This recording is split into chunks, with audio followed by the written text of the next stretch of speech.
Welcome back. Bulletin میں سب سے پہلے آپ کو بتائیں، وزیراعظم شہباز شریف نے نائب وزیراعظم اور وزیر دفاع اور سروسز چیفز کے ہمراہ ISI ہیڈ کوارٹرز کا دورہ کیا۔ ملک کی قیادت کو بھارت کی بڑھتی ہوئی جارحیت، ہائبرڈ وارفیئر اور دہشت گردی کی پراکسیز پر بریفنگ دی گئی۔ وزیر اعظم نے ایجنسیز کے کردار کو سراہا اور کہا کہ پاکستان آرمی دنیا کی منظم ترین افواج میں سے ہے۔ قیادت نے ہر خطرے کے خلاف فیصلہ کن رد عمل اور ادارہ جاتی ہم آہنگی کو ناگزیر قرار دیا۔ اس حوالے سے رپورٹ دیکھیے۔ وزیر اعظم شہباز شریف نے نائب وزیر اعظم اور وزیر خارجہ، وزیر دفاع اور تینوں مسلح افواج کے سربراہان کے ہمراہ ISI ہیڈ کوارٹر کا دورہ کیا، جہاں انہیں ملکی سیکورٹی صورتحال پر تفصیلی بریفنگ دی گئی۔ وزیر اعظم نے کہا کہ پوری قوم ہماری بہادر مسلح افواج کے ساتھ ہے۔ پاکستان آرمی دنیا کی سب سے زیادہ پیشہ ور اور منظم فوج ہے۔ وزیر اعظم آفس کے اعلامیے کے مطابق ملکی قیادت کو پاکستان کی مشرقی سرحد پر بھارت کے بڑھتے ہوئے جارحانہ اور اشتعال انگیز رویے کی روشنی میں روایتی خطرات سے نمٹنے کی تیاریوں پر بریفنگ دی گئی۔ ملکی قیادت کو علاقائی سلامتی کی پیش رفت اور ابھرتے ہوئے خطرات سے آگاہ کیا گیا، جس میں روایتی فوجی آپریشنز، ہائبرڈ وارفیئر، حکمت عملی اور دہشت گردی کی پراکسیز شامل ہیں۔ وزیر اعظم اور ان کے ہمراہ موجود قیادت نے پاکستان کی خود مختاری اور علاقائی سالمیت کی کسی بھی خلاف ورزی کو روکنے اور فیصلہ کن جواب دینے کے لیے قومی نگرانی میں اضافے، بلا تعطل بین الیجنسی کوآرڈینیشن اور آپریشنل تیاریوں کو مضبوط بنانے کی ضرورت پر زور دیا۔ وزیر اعظم نے قومی مفادات کے تحفظ اور سلامتی سے متعلق فیصلہ سازی کے قابل بنانے میں ایجنسیز کے اہم کردار کو سراہا۔ قومی قیادت نے روایتی اور دیگر تمام خطرات کے خلاف ملک کے دفاع کے لیے پاکستان کے دو ٹوک عزم کا اعادہ کیا اور اس بات کا اعادہ کیا کہ مسلح افواج قوم کی مکمل حمایت کے ساتھ قومی طاقت کے دیگر تمام عناصر اور ریاستی اداروں کے تعاون سے ہر حال میں پاکستان کی سلامتی، وقار اور عزت کو برقرار رکھنے کے لیے مکمل طور پر تیار ہیں۔ وزیراعظم شہباز شریف نے national fusion and threat assessment centre کا باقاعدہ افتتاح کر دیا۔ سینٹر قومی انسداد دہشت گردی پالیسی کے مرکز کا کردار ادا کرے گا۔ نیفٹیک 50 صوبائی اور وفاقی اداروں کے درمیان پل کا کردار ادا کرے گا۔ وزیر اعظم کے ہمراہ نائب وزیر اعظم، وزیر دفاع اور مسلح افواج کے سربراہان بھی تھے۔ نیفٹیک قومی ڈیٹا بیس کی بنیاد پر قومی انسداد دہشت گردی مہم کے لیے فریم ورک فراہم کرے گا۔ وزیراعظم آفس کے مطابق صوبائی سطح پر نیفٹیک کے 6 مراکز قائم کیے جائیں گے۔ اعلامیے کے مطابق آزاد جموں کشمیر اور گلگت بلتستان میں بھی نیفٹیک کے مراکز قائم کیے جائیں گے۔ بھارتی پراکسی BLA کے دہشت گردوں کا مچھ میں حملہ، 7 سیکیورٹی اہلکار شہید۔ ISPR کے مطابق دہشت گردوں نے سیکیورٹی فورسز کی گاڑی کو بارودی سرنگ سے نشانہ بنایا۔ شہداء میں صوبیدار عمر فاروق، نائک آصف خان، نائک مشکور علی اور سپاہی طارق نواز شامل۔ سپاہی واجد احمد فیض، سپاہی محمد عاصم اور سپاہی محمد کاشف بھی شہید ہو گئے۔ ISPR کا کہنا ہے کہ ذمہ داروں کو انصاف کے کٹہرے میں لایا جائے گا۔ سیکیورٹی فورسز دہشت گردوں کی ہر سازش کو ناکام بنانے کے لیے پرعزم ہیں۔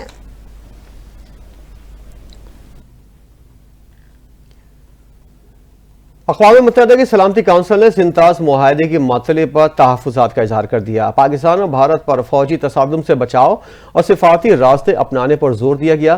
ترجمان دفتر خارجہ کے مطابق پاکستان کی درخواست پر اقوام متحدہ کی سلامتی کونسل کا بھارت پاکستان مسئلے پر بند کمرہ اجلاس ہوا۔ پاکستان نے پہلگام حملے سے متعلق بھارتی الزامات کو مسترد کر دیا۔ بغیر تحقیق اور ثبوت کے الزامات لگانا قابل مذمت ہے۔ بھارت ایسے واقعات کا استعمال کشمیری جدوجہد کو کمزور کرنے کے لیے کرتا ہے۔ ترجمان دفتر خارجہ کے مطابق سنتاز معاہدے کو معطل کرنا بھارت کی خطرناک چال ہے۔ دریاؤں کے بہاؤ کو روکنا یا موڑنا جنگ کے مترادف تصور ہوگا، اور سلامتی کونسل ارکان نے بھی سنتاز معاہدہ معطل کرنے پر تحفظات کا اظہار کیا ہے۔ سلامتی کونسل ارکان نے کشیدگی پر گہری تشویش کا اظہار کیا۔ پاکستانی مندوب نے بھارت کی 23 اپریل کی یک طرفہ کارروائی پر بریفنگ دیتے ہوئے کہا کہ بھارت کے اشتعال انگیز اقدامات کے سنگین نتائج نکلیں گے۔ انٹیلیجنس اطلاعات میں بھارت کی ممکنہ عسکری کارروائی کا خدشہ ظاہر کیا گیا ہے۔ بھارت کی ریاستی دہشت گردی اور ٹارگٹ کلنگز کا بھی حوالہ دیا گیا۔ ترجمان دفتر خارجہ نے کہا کہ پاکستان اپنی دفاعی خود مختاری کے دفاع کے لیے مکمل طور پر تیار ہے۔ جارحیت کی صورت میں پاکستان اقوام متحدہ چارٹر کے تحت دفاع کا حق رکھتا ہے۔ चेयरमैन पीपल्स पार्टी बिलावल भुट्टो जरदारी ने कहा है कि भारत दहशतगर्द मुल्क है, इसे हालिया सूरत हाल में डायलॉग या तबाही में से एक रास्ता चुनना होगा। कौमी असम्बली में इजहार ख्याल करते हुए बिलावल भुट्टो ने मजीद कहा कि पाकिस्तान ने भारत समेत दुनिया पर वाज़ेह कर दिया है कि पहलगाम वाक़े का पाकिस्तान से कोई ताल्लुक नहीं है। भारत अपनी नाअहली का जिम्मेदार पाकिस्तान को ठहरा रहा है। भारत ने पहलगाम वाक़े पर पाकिस्तान पर इल्जाम लगाए और धमकियां दी। पाकिस्तान ने हमेशा हर किस्म की दहशतगर्दी की मजम्मत की। पाकिस्तान के बहादुर जवान मुल्क के दिफा के लिए सरहदों पर मौजूद हैं।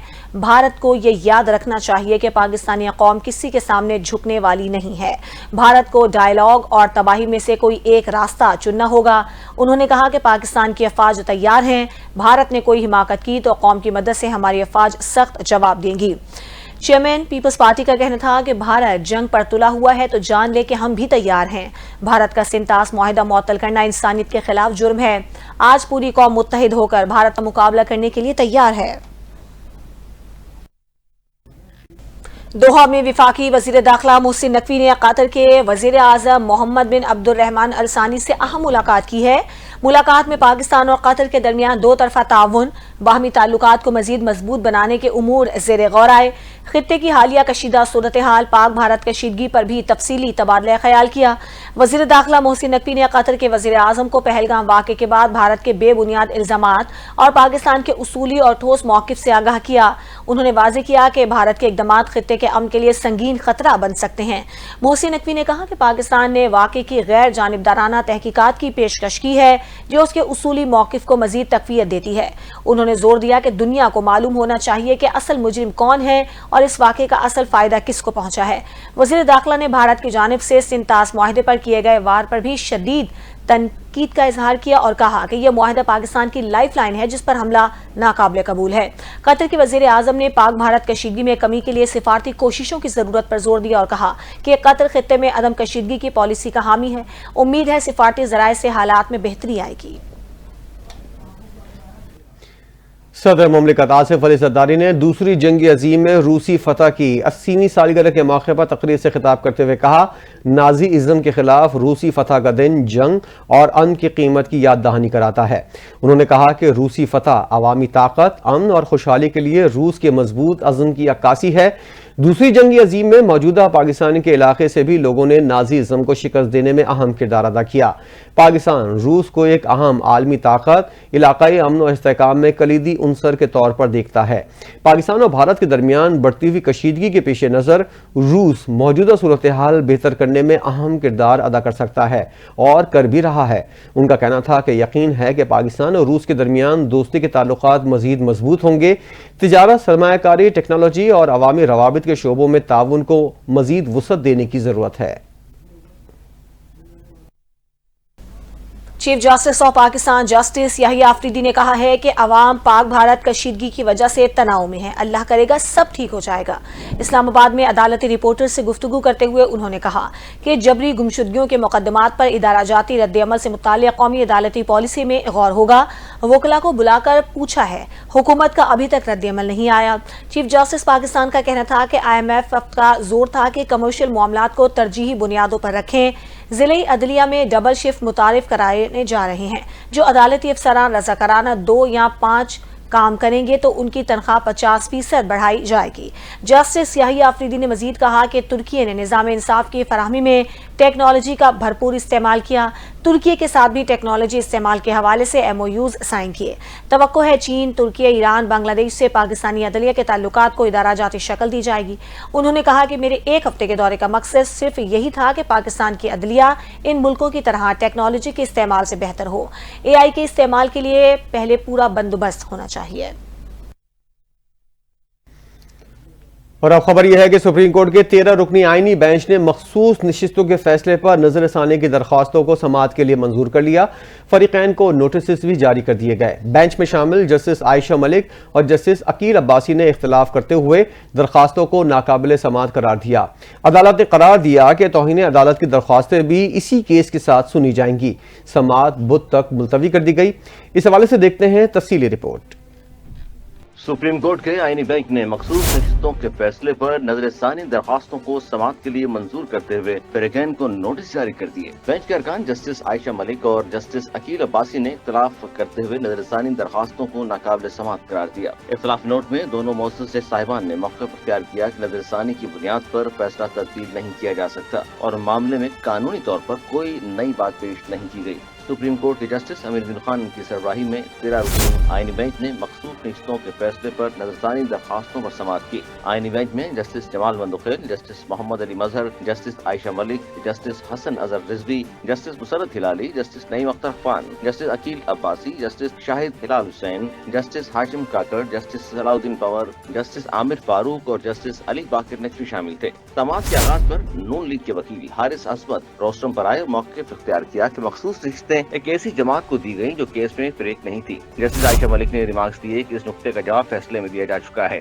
आपकी नजरसानी की बुनियाद क्या है? जस्टिस मोहम्मद अली मजहर ने इस्तफसार किया, आपको पूरे फैसले से इख्तिलाफ है या फिर अक्सरियती फैसले से? वकील हारिस असमत ने कहा कि हमारा इख्तिलाफ अक्सरियती जजेस से है। जस्टिस आयशा मलिक ने रिमार्क्स दिए, नजरसानी का स्कोप महदूद है, इस पर दोबारा दलाइल नहीं दे सकते। जस्टिस जमाल मंदुखेल ने रिमार्क्स दिए कि हमारे सामने रिटर्निंग अफसर का ऑर्डर और इलेक्शन कमीशन का फैसला मौजूद था। क्या हम एक पार्टी की गलती की सजा कौम को दें? क्या सुप्रीम कोर्ट के नोटिस में एक चीज आई तो उसे जाने देते? जस्टिस अकील अब्बासी ने कहा, आप बार बार एक सियासी जमात का नाम ले रहे हैं, उसे छोड़ दें। सुप्रीम कोर्ट ने आइन के मुताबिक फैसला दिया, आप हमें बताएं कि फैसले में क्या गलती है। क्या अब आप सुप्रीम कोर्ट को समझाएंगे? उन्होंने मजीद कहा कि नजरसानी की दायरा इख्तियार पर दलाइल दें, आप केस पर दोबारा दलाइल दे रहे हैं। जस्टिस जमान मंदुखेल ने रिमार्क्स दिए कि आपने ये भी बताना है कि क्या इलेक्शन कमीशन बाउंड नहीं है कि हमारे फैसले पर अमल दरामद करे। जस्टिस आयशा मलिक ने कहा कि फैसले पर अमल दरामद किए बगैर आप नजरसानी कैसे फाइल कर सकते हैं। दौरान समाअत इलेक्शन कमीशन के वकील सिकंदर बशीर मेमन रोस्टम पर आ गए। जस्टिस हाशिम काकड़ ने इस्तफसार किया, आपने फैसले पर अमल दरामद किया है? आप हाँ या ना में इस सवाल का जवाब दें। वकील इलेक्शन कमीशन ने कहा कि हमने एक पैराग्राफ की हद तक अमल किया है। जस्टिस अकील अब्बासी ने इस्तफसार किया, क्या ये आपकी मंशा या मर्जी की बात है कि किसी पैराग्राफ पर अमल करेंगे? जस्टिस आयशा मलिक ने इलेक्शन कमीशन के वकील से इस्तफसार किया कि आप इस फैसले से कैसे मुतासिर हैं। आपको मरकजी केस में भी कहा गया था कि आपका रवैया एक पार्टी का है। आपने जिस फैसले पर अमल नहीं किया इस पर नजरसानी मांग रहे हैं। आपका काम इलेक्शन करवाना है, आप इस केस में पार्टी कैसे बन सकते हैं? वकील सिकंदर बशीर ने कहा कि हम फैसले पर जुज़वी तौर पर अमल कर चुके हैं। जस्टिस आयशा मलिक ने रिमार्क्स दिए कि आप फैसले पर अमल दरामद में पिक एंड चूज नहीं कर सकते। जो हिस्सा आपको पसंद आया आपने उस पर अमल किया, जो पसंद नहीं आया उस पर अमल नहीं किया। वकील इलेक्शन कमीशन सिकंदर बशीर ने कहा कि हमने अदालती फैसले पर अमल कर दिया है। जस्टिस अकील अब्बासी ने कहा कि आपने फैसले पर अमल नहीं किया, ऐसी बात ना करें।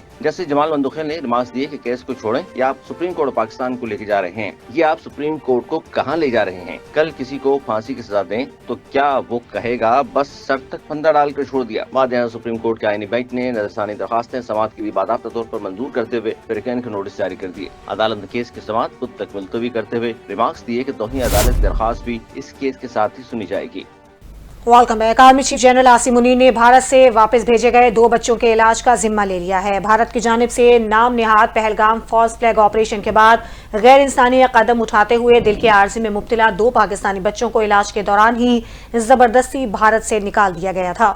दोनों बच्चों का रावलपिंडी के मारूफ AFIC अस्पताल में मुफ्त और मयारी इलाज का आगाज हो गया है। सिंध के रिहायशी शाहिद अहमद ने अपने तासुरात का इजहार करते हुए कहा कि मेरे 2 बच्चे पैदाइशी तौर पर दिल के आर्जे में मुब्तला हैं और मैं उनका इलाज करवाने भारत गया। 21 अप्रैल 2025 को हम अपने बच्चों के इलाज के लिए भारत के शहर फरीदाबाद पहुंचे। शाहिद अहमद ने कहा कि 22 अप्रैल को दोनों बच्चों के मेडिकल टेस्ट किए गए और 23 अप्रैल को डॉक्टर्स ने सर्जरी प्लान कर ली, लेकिन भारतीय फॉरेनर रीजनल रजिस्ट्रेशन ऑफिस से कॉल आई कि अगले 48 घंटों में हमने भारत छोड़ना है। शाहिद अहमद ने कहा कि इंसानियत से बड़ा कोई मजहब नहीं। मोदी सरकार ने हमें बीमारी की हालत में मुल्क बदल करके साबित कर दिया कि वो किस कदर पाकिस्तान दुश्मनी में अंधा हो चुका है। नायब वज़ीर आज़म और वज़ीर ख़ारजा इसहाक़ डार का कायम मुकाम अफ़गान वज़ीर ख़ारजा अमीर खान मुत्तकी से टेलीफोनिक रब्ता हुआ। तर्जुमान दफ्तर ख़ारजा के मुताबिक दोनों रहनुमाओं ने 19 अप्रैल को दौरा अफ़गानिस्तान के बाद ताल्लुक़ात में होने वाली पेशरफ़्त की रफ्तार पर इत्मीनान का इजहार किया। فریقین نے خطے کی امن اور سلامتی کو فروغ دینے کے لیے تعاون پر زور دیا۔ دونوں رہنماؤں نے اعلیٰ سطح کے رابطوں کو برقرار رکھنے کی اہمیت پر بھی زور دیا۔ ترجمان دفتر خارجہ کے مطابق اسحاق ڈار نے قائم مقام افغان وزیر خارجہ کو پاکستان کے خلاف بھارت کی طرف سے حالیہ اشتعال انگیزی سے آگاہ کیا۔ اسحاق ڈار نے اپنے ہم منصب کو غیر قانونی اور یک طرفہ اقدامات سے بھی آگاہ کیا۔ وزیر خارجہ نے امن کے لیے پاکستان کے عزم اور پاکستان کی خود مختاری کے تحفظ کا اعادہ کیا۔ ترجمان دفتر خارجہ کے مطابق قائم مقام افغان وزیر خارجہ نے وزیر خارجہ اسحاق ڈار کو دوبارہ افغانستان کا دورہ کرنے کی بھی دعوت دی۔ پیپلز پارٹی نے سینٹ کی نشست واپس اپنے نام کر لی۔ پیپلز پارٹی کے وقار مہدی سینٹ کی نشست پر کامیاب ہو گئے۔ ترجمان الیکشن کمیشن کے مطابق پیپلز پارٹی کے امیدوار وقار مہدی نے 111 ووٹ حاصل کیے۔ ایم کیو ایم کی امیدوار نگہت مرزا کو 36 ووٹ ملے۔ پیپلز پارٹی کے 2 ووٹ مسترد ہوئے۔ مجموعی طور پر 149 ارکان اسمبلی نے ووٹ کاسٹ کیا۔ سینٹ کی یہ نشست پیپلز پارٹی کے تاج حیدر کے انتقال کے بعد خالی ہوئی تھی۔ وزیر اعلیٰ خیبر پختونخوا علی امین گنڈاپور کے خلاف آڈیو لیک کیس میں فرد جرم کی کارروائی ایک بار پھر ٹل گئی۔ اسلام آباد کی مقامی عدالت میں علی امین گنڈاپور آج بھی غیر حاضر رہے۔ عدالت نے وزیر اعلیٰ پختونخوا کے وارنٹ گرفتاری برقرار رکھتے ہوئے پولیس کو وارنٹ گرفتاری کی تعمیل کرانے کی ہدایت کر دی۔ عدالت نے ایس ایچ او کو وارنٹ گرفتاری کی تعمیل کروانے کی ہدایت کرتے ہوئے کہا کہ گرفتاری کی تعمیل نہ ہونے کی صورت میں ایس ایچ او عدالت میں پیش ہو کر وضاحت دیں گے۔ آئندہ سماعت پر ملزمان پر فرض جرم عائد کی جائے گی۔ کیس کی آئندہ سماعت 10 جون تک ملتوی کر دی گئی۔ علی امین گنڈاپور کے خلاف تھانہ گولڑا میں مقدمہ درج ہے۔ آئی ایم ایف کے اگلے دورے سے قبل ایف بی آر نے نئے مالی سال کے بجٹ میں پینشنرز کو ٹیکس نیٹ میں لانے کی تجویز کو حتمی شکل دے دی ہے۔ تنخواہ دار طبقے کے لیے ایف بی آر سالانہ قابل ٹیکس آمدن کی حد کو 6 لاکھ سے بڑھا کر 10 سے 12 لاکھ روپے کرنے پر غور کر رہا ہے۔ آئی ایم ایف کمیشن 16 مئی کو پاکستان کا دورہ کرے گا تاکہ آئندہ بجٹ کے حوالے سے ٹیکس اور نان ٹیکس آمدن کے اہداف اور اخراجات پر بات کی جا سکے۔ ایک تجویز یہ بھی ہے کہ جنہیں 1 لاکھ روپے ماہانہ سے زائد پینشن ملتی ہے انہیں ٹیکس نیٹ میں لایا جائے۔ وزیر اعلیٰ پنجاب مریم نواز نے نواز شریف میڈیکل ڈسٹرکٹ کا جامع پلان طلب کر لیا۔ مریم نواز کی زیر صدارت اجلاس میں نواز شریف میڈیکل ڈسٹرکٹ میں اسکول آف پیرامیڈکس بنانے کی تجویز پر بھی اتفاق کیا گیا۔ نواز شریف میڈیکل ڈسٹرکٹ میں institute of genetic and blood disease اور سرجیکل آرتھوپیڈک میڈیسن ریہیبلیٹیشن بنانے کا فیصلہ کیا گیا۔ مریم نواز نے سرکاری اسپتالوں کے لیے جدید طبی آلات خریدنے، لیڈی ولنگٹن اسپتال پروجیکٹ کی 6 ماہ میں تکمیل کرنے اور راولپنڈی میں چلڈرن اسپتال کی تکمیل کے لیے فنڈز جاری کرنے کی بھی ہدایت کی۔ انہوں نے کہا ہیلتھ پروجیکٹ میں تاخیر سے عوامی مشکلات کے ساتھ ساتھ لاگت بھی بڑھ جاتی ہے۔ دوران اجلاس پنجاب کے ہر نمایاں شہر میں کارڈیالوجی سینٹر بنانے کا بھی فیصلہ کیا گیا۔ ایشین ڈیولپمنٹ بینک کے اعلیٰ سطحی 7 رکنی وفد کی کراچی میں سندھ کے سینئر وزیر شرجیل انعام میمن سے ملاقات ہوئی۔ Red line B R T منصوبے کی موجودہ صورتحال، تکنیکی رکاوٹوں اور کنسلٹنٹس کی کارکردگی سمیت دیگر اہم امور پر تبادلہ خیال کیا گیا۔ شرجیل انعام میمن نے وفد کو منصوبے میں درپیش مسائل پر تفصیلی بریفنگ دی۔ ملاقات میں فریقین نے red line B R T منصوبے کو وقت پر اور کامیابی سے مکمل کرنے کے عزم کا اعادہ کیا۔ شرجیل انعام میمن نے کہا کہ red line B R T منصوبہ شہری آبادی والے گنجان علاقے سے گزر رہا ہے جہاں یوٹیلیٹیز کی منتقلی ایک بڑا مسئلہ ہے۔ یہ منصوبہ ہمارے لیے نہایت اہم ہے۔ اس کے راستے میں 5 بڑی جامعات واقع ہیں جو لاکھوں شہریوں کو فائدہ پہنچائے گا۔ نگراں حکومت کے دوران 9 ماہ تک کام رکا رہا جس سے منصوبے کا کام متاثر ہوا۔ پنک بس سروس جیسے کامیاب منصوبوں کا مقصد شہریوں کے لیے سفری سہولیات کو بہتر بنانا ہے۔ کمشنر کراچی سید حسن نقوی کا ضلع وسطی کے مختلف علاقوں کا ہنگامی دورے کے دوران سر سید گرلز کالج نالا، جہانگیر آباد نالا، Karachi transport bus stop, Bakhtiari youth centre, new Karachi, Qalandria Chowk اور کریم آباد انڈر پاسز کا معائنہ کیا گیا۔ کمشنر کراچی نے بختیاری یوتھ سینٹر میں جاری ترقیاتی کام کا جائزہ لیا اور ہدایت کی کہ کام کی رفتار تیز کی جائے۔ کریم آباد انڈر پاس کے معائنے کے دوران کمشنر کراچی نے واضح ہدایت دی کہ دن رات کام جاری رکھا جائے تاکہ منصوبہ جلد مکمل ہو۔ انہوں نے نالوں کی صفائی، سالڈ ویسٹ مینجمنٹ، تجاوزات کے خاتمے اور صفائی کی مجموعی نظام میں بہتری پر زور دیا۔ سید حسن نقوی کا کہنا تھا کہ شہریوں کی سہولت اولین ترجیح ہے، تمام وسائل بروئے کار لائے جا رہے ہیں، آئندہ کسی بھی قسم کی غفلت یا کوتاہی پر متعلقہ افسران کے خلاف فوری کارروائی کی جائے گی۔ کمشنر کراچی کے مطابق ڈپٹی کمشنر ضلع وسطی Taha Saleem, additional deputy commissioner Asim Abbasi, تمام اسسٹنٹ کمشنر اور دیگر بھی اس دورے میں موجود تھے۔